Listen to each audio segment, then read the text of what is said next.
아멘. 주일 예배 가운데 오신 여러분들을 예수 그리스도의 이름으로 환영하고 축복합니다. 주님의 놀라신 은혜와 또한 역사하심이 저와 여러분의 가정과 자녀들에게 넘쳐나기를 간절히 축복합니다. 여러분, 오늘은 교회력으로 종료주일입니다.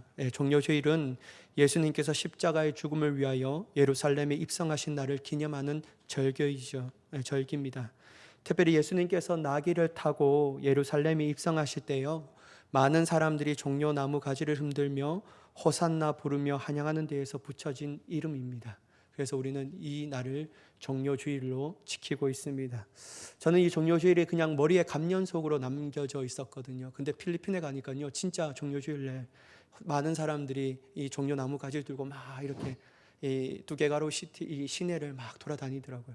야, 이게 이러한 것이 진짜 있구나 라는 것을 몸소 체험했던 그 시간이 이 말씀을 준비하면서 기억났습니다.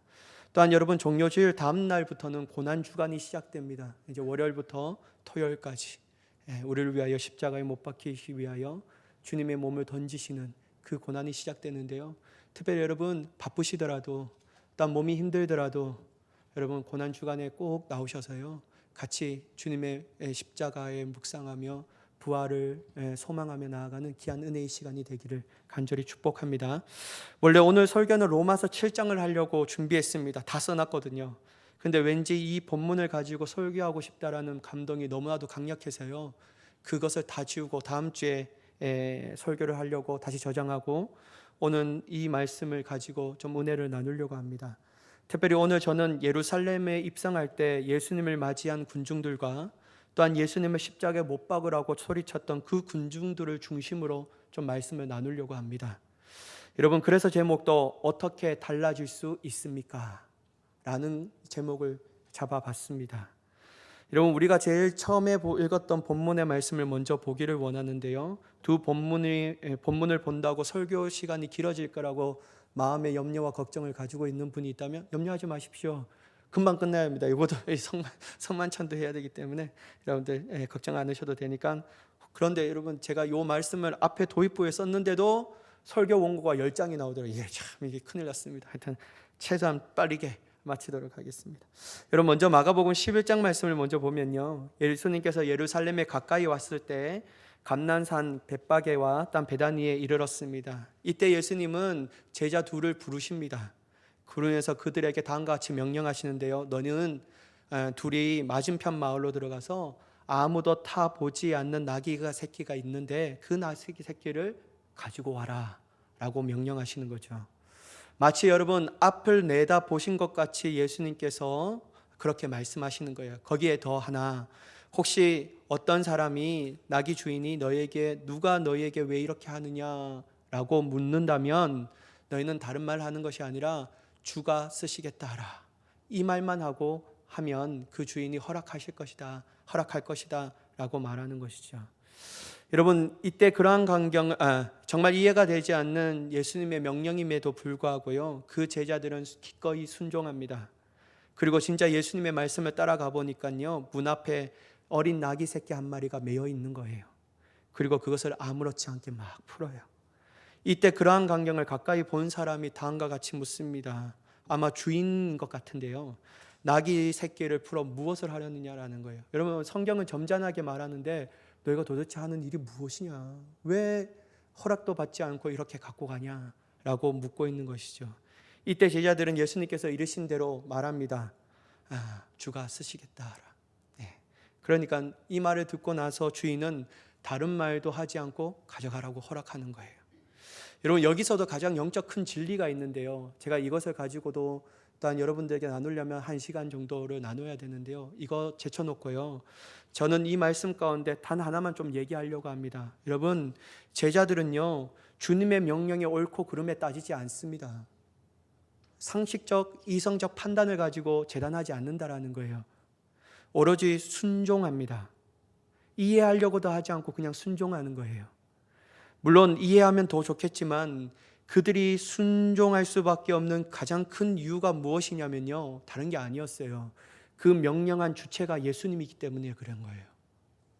예수님이 때이기 때문에 아무 말도 묻지 않고 논리적으로 좀 설명해 달라고 도대체 이게 말이 되냐라고 따지지도 않고 머뭇거리지도 않고 그냥 이 명령을 하신 주체가 예수님이기 때문에 그냥 듣고 순종하는 거예요. 왜냐하면 여러분, 예수님이 뜻이 있을 것이라고 그들은 믿고 있었기 때문이죠. 이렇게 하신 이유가 말씀하신 것이 이유 없이 이렇게 하신 것이 아니다. 분명히 예수님께서 이렇게 명령하신 것은 분명한 이유가 있을 것이다 라는 생각을 그들이 했다라는 거예요. 사랑하는 여러분, 저는 여기서요, 예수님께서 우리에게 다음과 같이 명령하시면 우리는 그렇게 잘 들을 수 있을까? 여러분, 여러분들한테 말하는 게 아니라 저한테 얘기하면요, 저 또한 주님 앞에 막 따질 것 같아요. 주님, 이게 말이 되는 말입니까? 아니, 나귀를 풀어오려면 최소한 살 수 있는 돈을 주시던가, 아니면 빌릴 수 있는 그 돈을 좀 주시던가, 아니면 내 친히 예수님께서 말씀하셨다라는 그 문서를 좀 적어 주시던가, 이렇게 해야 될지 다짜고짜 가라 그리고 주가 쓰시겠다 하라고 말하면 누가 이것을 풀어줄 사람이 있겠습니까? 라고 저는 막 주님 앞에 막 따졌을 것 같아요. 제 성격에 막 따졌을 것 같은데요. 근데 이렇게 생각하는 자체가 왜 그렇게 얘기할 수밖에 없냐면요, 단 하나예요. 여러분, 제가 이 말씀을 준비하면서 딱 하나, 왜 우리는 논리적으로 따지고 상식적으로 이해되지 않는 것을 상식적으로 용납해달라고 그렇게 따질 수밖에 없는가? 왜냐하면 그 말씀하시는 명령을 하신 주체를 선하다라고 보지 않기 때문이라는 거예요. 만약 여러분 예수님이 선하시다라고 우리가 믿고 그분이 나의 구세주며 왕이라는 것을 깨닫는다면요, 우리는 그 말에 상식적으로 이해되지 않더라도 주님이 선하신 분이신데 그 말하는 것이 우리에게 가장 좋은 것을 주시는 분이라고 믿고 있기 때문에 따지지 않고 그냥 순종하는 겁니다. 어떤 사람은 맹목적 믿음이 아닙니까? 라고 말하지만요, 때로는 여러분, 주님이 말씀하셨다라면 우리에게는 맹목적인 믿음 또한 필요해야 될 줄 믿습니다. 이성적으로 용납되면 하겠습니다 라고 말하는 것이요, 주님이 나에게 선하신 분이라고 인정하지 않는 또 다른 하나의 우리의 마음이라는 거예요. 그래서 여러분, 저는 만약에 예수님이 선하신 분이라고 믿는다면요, 그분이 우리에게 명령하신 모든 것이 다 좋게 생각하며 비록 지금은 이해되지 않더라도 선하신 예수님을 믿는 믿음으로 한다면 주님이 그 순종하는 자들에게 큰 은혜와 복을 주시는 줄 믿습니다. 그러니까 여러분, 주님이 말씀하신 것이라면요, 제발 따지지 말고 용납해, 내가 이해해달라고 말하지도 말고요, 그분이 선하신 하나님이시라는 거, 선하신 주님이시라는 거 믿는다면요, 기꺼이 순종할 수 있는 저와 여러분이 되기를 간절히 축복합니다. 근데 여러분, 사람이 말하면 좀 따져야 됩니다. 그건 좀 따져야 돼요. 여러분, 비록 여기 목사가 주님의 기름 부음 받은 종이라고 말하지만 목사가 말할 때도 여러분 좀 머리를 굴려야 합니다. 그건 분명해요, 여러분. 왜냐하면 저는 하나님이 아니잖아요. 오직 주님만이 선하신 분이신데. 그러니까 여러분, 그때는 좀 생각하면 목사님 좀 논리적으로 납득이 될 수 있도록 좀 얘기해 주세요 라고 말하는 것은 중요합니다. 여러분, 그거는 불신이 아니에요. 왜냐하면 사람을 통해 사람이 입으로 얘기하는 거기 때문에. 근데 여러분, 하나님이 말하면요, 주님이 말하면요, 그냥 순종하세요. 여러분, 그게 가장 복됩니다. 다른 거 필요 없어요. 주님이 말씀하시기 때문에. 여러분, 그래서 정말 이들이 예수님의 명령에 순종함으로 그들은 하나님의 예언의 말씀을 성취하는 도구로 쓰임 받았다라는 거예요. 여러분, 주님이, 하나님이 메시아가 이렇게 하리라라는 것을 주님이 구약의 성경의 말씀으로 통해서 예언하셨습니다. 근데 여러분, 이 예언이 그들이 하나님의 예언을 성취하는 도구로 사용받았다라는 거예요. 그러면 여러분, 이들이 시간이 지난 뒤에 주님이 이것 때문에 우리를 그렇게 부르시고 명령하셨구나 라고 생각하면요, 기쁘지 않을까요? 전 너무 기쁠 것 같아요. 그때는 이해가 되지 않았지만 나중에 되면 주님이 하나님의 말씀을 성취하려고 부족하고 연약한 우리를 도구로 사용하셨구나. 그럼 너무 행복한 시간으로 기억에 남을 것 같다는 생각이 많이 들었습니다. 드디어 여러분, 제자들이 예수님께로 나귀 새끼를 끌고 왔습니다. 거기에 자기들의 겉옷을 그 위에 얹어 놓습니다. 그리고 예수님께서 거기에 올라타십니다. 그리고 예수님께서 타신 그 나귀가 예루살렘에 입성할 때요, 그분을 맞이하는 많은 사람들 또한 다음과 같은 행동을 합니다. 8절에서 10절까지 말씀인데요, 많은 사람들은 자기들의 겉옷을, 또 다른 이들은 들에서 벤 나뭇가지를 길에 펴며 앞에서 가고 뒤에서 따르는 자들이 소리 지르되 호산나 찬송하리로다, 주의 이름으로 오시는 이여 찬송하리로다, 오는 우리 조상 다윗의 나라여 가장 높은 곳에서 호산나 하더라. 여러분, 예수님이 예루살렘에 입성을 앞둔 그 시점에 그분을 맞이하는 많은 사람들은 어떤 행동을 하냐면 자기의 겉옷을 길가에 펴니다. 여러분, 영화 시상제 보면 많이 봤잖아요. 레드카펫을 깔았던 것처럼. 그 예수님이 입성하시는 그 길에 자기들의 겉옷을 펴요. 그리고 들에서 벤 나뭇가지, 이것도 종려나무가지를 의미하는데요. 종려나무 가지를 길에 펴니다. 이 부위를 폈는데요. 이것은 뭐냐면요, 어떤 것을 연상시키냐면 솔로몬이 왕위에 오를 때 노새를 탄 것을 연상시킨다라고 주석가들은 말해요. 또한 여러분, 결국 예수님이 왕으로 등극하시는 일종의 대관식 모습이라고 얘기할 수 있다는 거예요. 주님이 친히 왕으로 입성하시는구나, 이러한 대관식 모습을 연상시키고요. 또한 사람들이 자기의 겉옷을 깔았다는 것 자체도 왕으로 인정하는 모습이라는 거예요. 그리고 예루살렘 입성을 맞이하는 자신들이 최고로 할 수 있는 예우를 예수님 앞에 보여줬다라는 것이죠. 여러분, 종려나무 가지를 깔고 또한 그 가지를 들고 예수님을 따르는 사람들은 다음과 같이 소리칩니다. 호산나, 찬송하리로다, 주의 이름으로 오시는 이여 라고 말해요. 여러분, 이거 시편에 예언된 말씀이에요. 메시아가 오면 이러한 소리를 듣게 될 것이다 라고 예언된 주님의 말씀이 성취되고 있다는 것이죠. 또한 그들은 이어서 뭐라고 얘기하냐면요, 오는 우리 조상 다윗의 나라여 라고 소리치고 있다는 거예요. 사랑하는 여러분, 그들의 모습 가운데 어떤 것을 발견할 수 있죠? 저는 그들의 모습을 딱 처음에 봤을 때 열렬한 한호를 보내고 있구나, 이게 제일 먼저 제게 인상 깊었습니다. 그리고 최고의 한대를 예수님 앞에 보여주고 있구나 라는 것이죠. 그러면 여러분, 그들이 열렬한 한호와 최고의 한호와 또한 한대를 보여줬다면 그들의 마음이 거칠애로 했을까? 저는 그것은 아니라고 생각해요. 그들이 예수님께서 나귀를 타고 예루살렘에 입성할 때요, 그들은 전심과 진심으로 그렇게 했습니다. 그들의 마음 진심이었어요. 거칠애로 한 거 아니에요. 남들에게 잘 보여주기 위해서 한 게 아니에요. 진짜 예수님께서 나귀를 타고 오는 그 예수님을 맞이하고 싶어하는 간절한 마음으로 최고의 예우를 하기 위하여 그들은 겉옷을 깔고 이 종려나무가지를 딱 깔고 딴 이 종려나무가지를 흔들면서 예수님을 쫓아가면서 호산나, 찬송하리로다 막 이렇게 얘기하는 거예요. 그들의 마음은 진심이었다라는 거예요. 거짓된 마음이 아니었습니다. 그런데 여러분, 문제가 뭐냐면요, 이랬던 이들이 왜 나중에는 이렇게 달라졌을까라는 거예요. 그게 저에게는 의문이었습니다. 여러분, 이것도 한 일주간 이 시간 내에 그렇게 됐거든요. 뭐 한 달 뒤에, 두 달 뒤에, 3년 뒤에, 뭐 1년, 이게 아니고요. 그 일주일 안에 이 짧은 시간 가운데 이들의 모습이 정반대로 변했다라는 거예요. 여러분, 오늘 우리가 읽었던 본문 15장에 그 얘기가 나오는데요, 유대 종교 지도자들은 공회와 더불어 의논하고 예수님을 결박하여 새벽에 끌고 가서 빌라도에게 넘겨갑니다. 여러분, 이 새벽이란 단어가 어떻게 뭐냐면요, 사람들을 의식했어요. 무서워. 그러니까 여러분, 몰래 하는 겁니다. 몰래 하는 거예요. 또한 이어 빌라도의 신문이 이어지죠. 하지만 주님께서 빌라도 묻는 질문에 단 한마디만 하시고 그 뒤로는 침묵에 일관하십니다. 여러분, 빌라도가 처음 물었던 질문이 뭐죠? 내가 유대인의 왕이냐? 라고 물으셔요. 그때 여러분, 그 질문에 예수님이 단 한마디를 얘기하는데 내 말이 옳도다.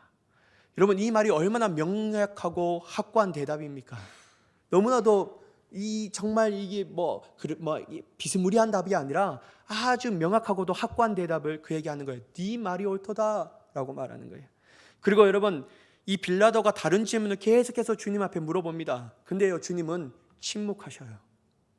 여러분, 이것 또한 성경에 나온 메시아의 모습을 예언된 모습이라는 거예요. 이러한 예수님 모습 또한 성경에서 통해서 메시아가 당할 고난에 대하여 묘사하고 있는 장면 중에 하나입니다. 여러분, 빌라도는요, 예수님이 죄가 없다는 것 알았을까요? 몰랐을까요? 알았습니다. 나중에 보면 빌라도가 종교 지도자를 시기심으로 이렇게 했다는 것 또한 알았어요. 그 유대 종교 지도자를 고발한 것이 사형에 넘겨질 정도로 중죄가 아니라는 것을 알았다라는 거예요. 이 사람에게는 죄가 없다라는 걸 알았어요. 그래서 빌라도는 어떻게 하든지 예수님을 풀어주고 싶어서 그의 묘책을 딱 준비하고 있습니다. 그게 뭐냐면요, 명절이 되면 백성들이 요구한 대로 죄수 한 사람을 놓아주는 전례가 있었다라는 거예요. 그래서 빌라도는 군중들이 예수님을 선택할 수밖에 없게끔 만듭니다. 왜냐하면 그가 데려온 이 두 사람을 세우는데 한 분은 예수님은, 하나는 누구냐면요, 바라바였어요. 이런 바라바가 어떤 사람입니까? 밀란을 꿈꿨던 사람이에요. 그것을 시행했던 사람이고 밀란하는 중에 사람을 죽였던 살인자였다라는 거예요. 그렇다면 여러분 한번 생각해 보세요. 여러분들은 이 두 중에 누가 풀어주는 것이 합당합니까? 살인자 아니면 그 민중을 위하여 군중들을 향하여 열심히 노력했고 열심히 했던 그 예수님을 풀어준 게 합당한가요? 여러분 이거는 뭐 생각할 필요도 없어요. 제가 생각에는요 당연히 예수님이죠. 어떻게 살인자를 풀어줍니까? 그러니까 여러분 빌라도도 똑같은 생각을 했는 거예요. 딱 두 사람 세우면 군중들이 예루살렘에 입성할 때 떠들썩하게 그렇게 환영했는데, 그렇다면 이 군중들은 분명하게 예수님을 풀어줄 것이다라는 확신을 가지면서 누구를 풀어주기를 원하느냐라고 묻는 거예요. 그때 여러분 누구를 놓아주라고 선택하냐면요, 그들이요 바로 바라바를 놓아달라고 얘기합니다. 여러분 이게 11절 말씀인데요. 그러나 대제장들이 무리를 충동하여 도리어 바라바를 놓아달라 하게 하니, 여러분 그들은 예수님이 아닌 도리어 밀란과 사람을 죽인 바라바를 놓아달라고 합니다. 물론 대제장들의 무리를 충동하였지만요 너무나도 뜻밖의 결과였다라는 거예요. 빌라도가 어이없어서 다시 한번 묻습니다. 12절의 말인데요. 빌라가 또 대답하여 이르되 그러면 너희 유대인 왕이라 하는 일을 내가 어떻게 하랴? 라고 묻는 거예요. 빌라도는 이번에는 제대로 대답하겠지라는 약간의 희망 섞인 마음으로 다시 묻는 겁니다. 하지만 여러분 그들은 전보다 더 악한 행동을 하는 거예요. 13절의 말씀을 보실까요? 그들이 다시 소리 지르되 그를 십자가에 못 박게 하소서 라고 소리치는 거예요. 여러분 성난 군중들은요 바라바를 풀어달라는 요구에 그치지 않고 예수님을 십자가에 못 박아달라고 이 빌라도에게 요구하는 거예요. 여러분 어떻게 이럴 수가 있죠? 하지만 여러분 그들의 요구는 이것으로 끝나지 않습니다. 빌라도가 또 한 번 물어봐요. 14절의 말인데요. 빌라도가 이르되 어찌미냐 무슨 악한 일을 하였느냐 하니 더욱 소리 지르되 십자가에 못 박게 하소서 하는지라. 이런 빌라도는 필사적으로 예수님을 놓아주려고 합니다. 야 도대체 이분이 뭐 악한 일을 어떤 일을 했길래 너희가 이렇게 하느냐 막 이렇게 해요. 근데 여러분 군중들은 어떻게 합니까? 더욱 소리를 지릅니다. 십자가 못 박으라고, 십자가에 못 박으라고 막 소리를 질러대키는 거예요. 여러분 이게 어느 정도냐면요 소요가 일어날까 봐 빌라도가 염려할 정도로 군중들이 막 흥분했다라는 거예요. 막 흥분하니까 야 이거 자칫하면 내가 여기서 잘못 선택하면 정말 예수님을 놓아주면 이 밀란이 일어나고 소요가 일어나겠구나. 그래서 빌라도가 어떻게 하냐면요 군중들의 만족을 주고자 하는 이 뜻으로 인해서 바라바를 놓아줍니다. 그리고 예수님은 그들의 요구대로 채찍질하고 십자가에 못 박히게 명령합니다. 사랑하는 여러분 잘 보셔요. 오늘 설교의 제목처럼 군중들은 어떻게 이렇게 달라질 수 있습니까? 도대체 한 달도 아니고 일주일 이 사이에 어떻게 이렇게 달라질 수가 있을까요? 저는 오늘 이 설교를 준비하다가 세 가지의 원인 때문에 그들이 달라졌다라고 추론했습니다. 여러분 물론 제 생각이에요. 제가 설교를 하면서 이 마음이 저의 마음 가운데 강력하게 들었는데, 첫 번째는 뭐냐면요 지금 자신들이 보고 있는 예수님께서 처한 상황 때문에 달라졌을 거라고 생각합니다. 한마디로 분위기 때문에 달라진 거예요. 분위기 때문에. 여러분 예수님께서 예루살렘에 입성하기 전까지 예수님의 인기는 어떠했죠? 여러분 오늘날 BTS보다 더했습니다. 예수님이 가는 곳마다 구름대처럼 모였다라는 거예요. 예수님을 환호하는 사람들이 세고 넘쳐났습니다. 여러분 저희 안동마을 천지빛깔이입니다. 막 넘쳐나는 거예요. 어디 가든지 환영받는 거예요. 어디 가든지 그분을 만나기 위하여 많은 사람들이 막 주님께로 달려옵니다. 여러분 물론 일부 유대 종교 지도자를 빼고 진짜 모든 사람들이 예수님을 보고 존경하고 사랑하고 좋아했습니다. 왜냐하면 여러분 예수님께서 하신 사역은 상상 이상의 사역이었다라는 거예요. 병든 자를 고치십니다. 그것도 불치병이라고 할 수 있는 병들을 고치시는 거예요. 또한 귀신 들려 고생하는 자들에게 자유함을 허락하십니다. 심지어 여러분 죽임을 당한 사람들을 살려내신다라는 거예요. 여러분 이뿐입니까?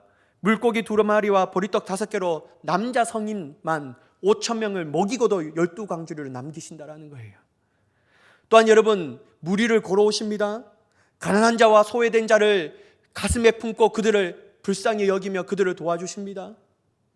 그분이 하나님의 나라를 선포할 때 여러분 주옥과 같은 그 말씀이 그들에 들릴 때 너무나도 황홀한 그 일들을 체험하게 됩니다.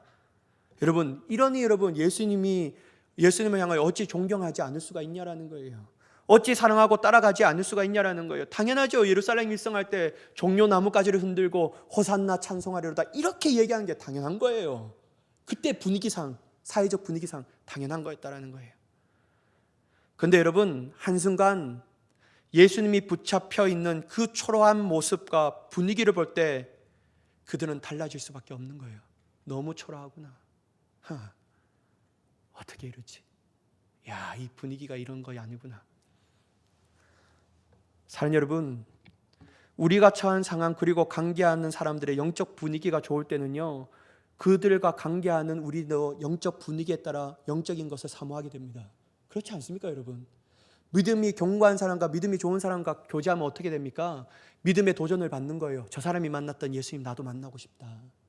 저 사람이 체험했던 은혜를 내가 체험하고 싶다 라는 이 분위기 때문에 너무 기분이 좋은 거예요. 신령한 분위기에 사니까 마치 하늘을 위를 걷는 것처럼 분위기가 너무 자신의 마음 가운데 좋은 거예요. 그래서 자기가 봐도 내가 예수님을 정말 사랑하는 것 같아. 내가 봐도 예수님을 정말 잘 따르는 것 같아. 내가 봐도 예수님을 잘 말씀에 순종하는 것 같아 라고 이 분위기에 침취하게 됩니다. 하지만 여러분 이랬던 우리가 달라질 때가 있다는 거예요. 어떨 때입니까? 우리의 처한 상황 그리고 관계하는 사람들의 영적 분위기가 좋지 않을 때는 내가 언제 분위기가 좋았지? 언제 그렇게 주님을 따라갔지? 라고 할 정도로 타락해버립니다. 그렇지 않습니까, 여러분? 여러분 이 사실을 알았던 사도 바울은 믿지 않는 자들과 같은 멍에를 매지 말라고 말하는 거예요. 될 수 있는 대로 믿는 사람들과 교제하려고 합니다. 믿음이 좋은 사람들을 본받으라고 하는 거예요. 그래서 여러분 사도 바울은 나를 본받으라고 말하지 않습니까? 여러분 사도 바울이 그게 교만해서가 아니라 그 영적 분위기가 있다라는 거예요. 근데 여러분 우리가 영적 분위기가 좋지 않은 사람들과 아주 세상적인 사람들과 교제하며 그들과 정말 친밀함을 가질 때는요, 내가 언제 예수님을 잘 믿고 잘 따라가고 잘 순종했느냐는 것은 다 잊어버리고 영적 분위기의 최악의 상황까지 내려가 버리는 거예요. 그러니까 여러분 달라질 수밖에 없다라는 것이죠. 그러면 여러분 제발 여러분 제가 여러분들 사회생활하면 믿지 않는 사람들과 사회생활 해야죠. 아예 칼같이 끊어버리라는 거 아니에요. 여러분 그렇지만 우리가 꼭 머릿속에 생각해야 될 것은 뭐냐면요, 내 믿음에 본받는 대상은 정말 믿음이 좋은 사람을 대상으로 멘토로 여기면서 그 사람들을 닮아가고 교제하기를 더욱더 힘쓰는 자가 되기를 간절히 축복합니다. 그럴 때 여러분 우리는 정말 영적인 성장이 계속 일어날 수 있다는 거예요. 두 번째는 뭐냐면요, 자기가 생각한 것과 다를 때 사람들은 달라진다는 거예요. 자기가 생각하는 것과 다를 때 달라지는 겁니다. 여러분 제자들뿐만 아니라 예루살렘에 입성했을 때 맞이했던 수많은 군중들은 예수님을 어떻게 생각했냐면요, 바로 무너진 다윗 왕조를 재건해 줄 위대한 구원자라고 생각했다라는 거예요.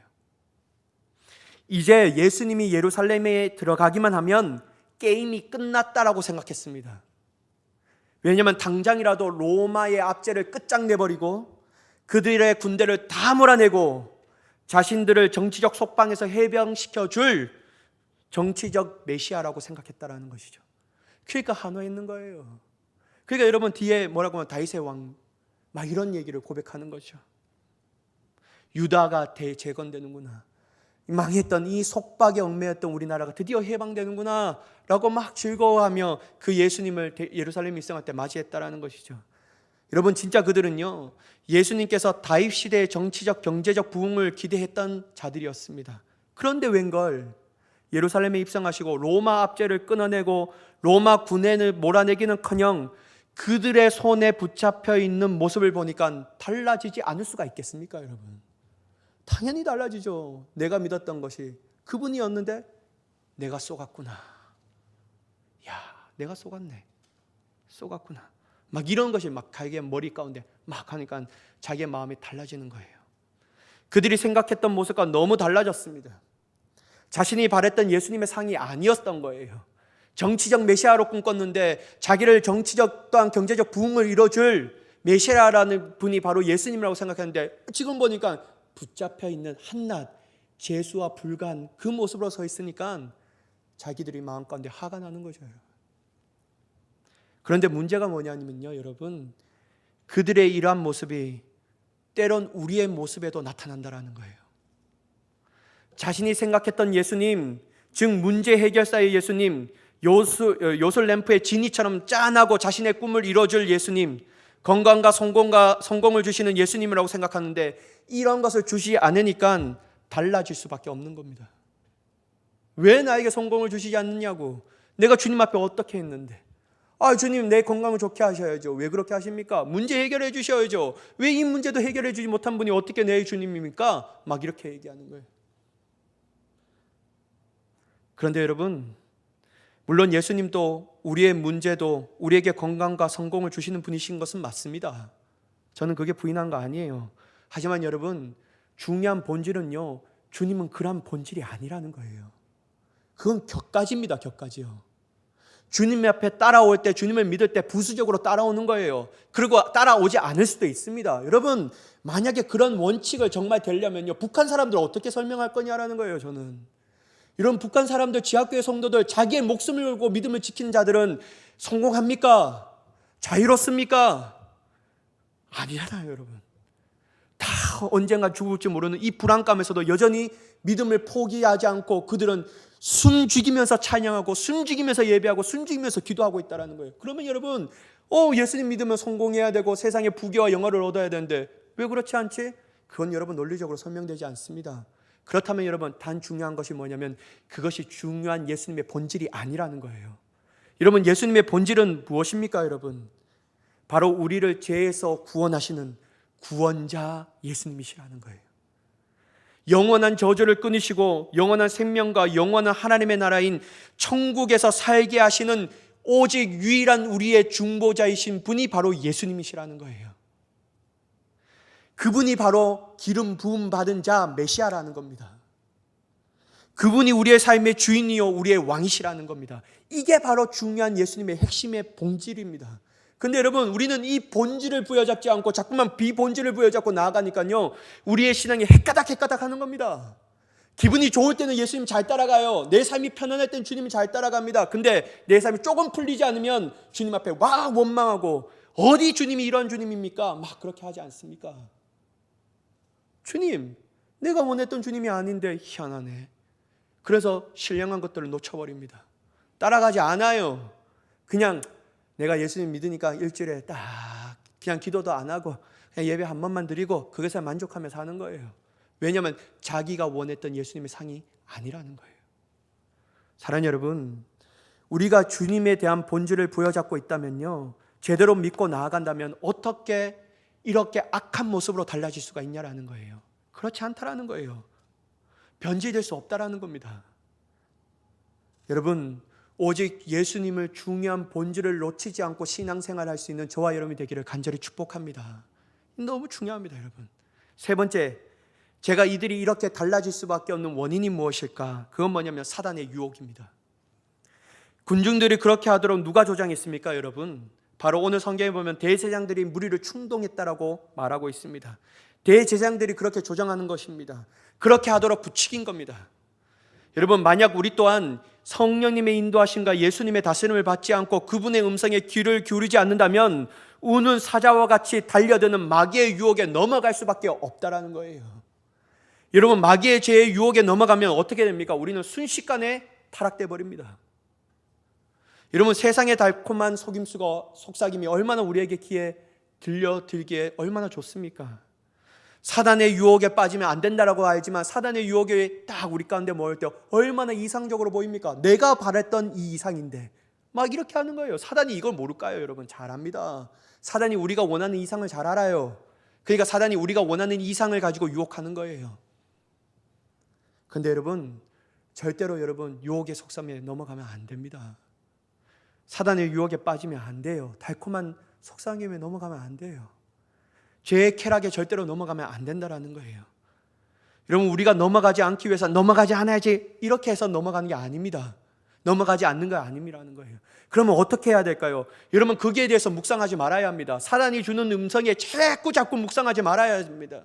속삭임에 우리의 마음을 빼앗겨서는 안 됩니다. 그러면 우리가 어떤 것에 힘을 가지고 묵상해야 되냐면요, 날마다 우리 안에 계시는 보혜사 성령님의 음성에 귀를 기울이는 자가 되어야 될 줄 믿습니다.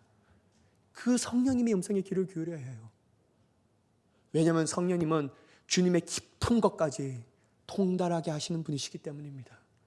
주님은 우리를 진정으로 사랑하시는 분이 성령님이시기 때문이에요.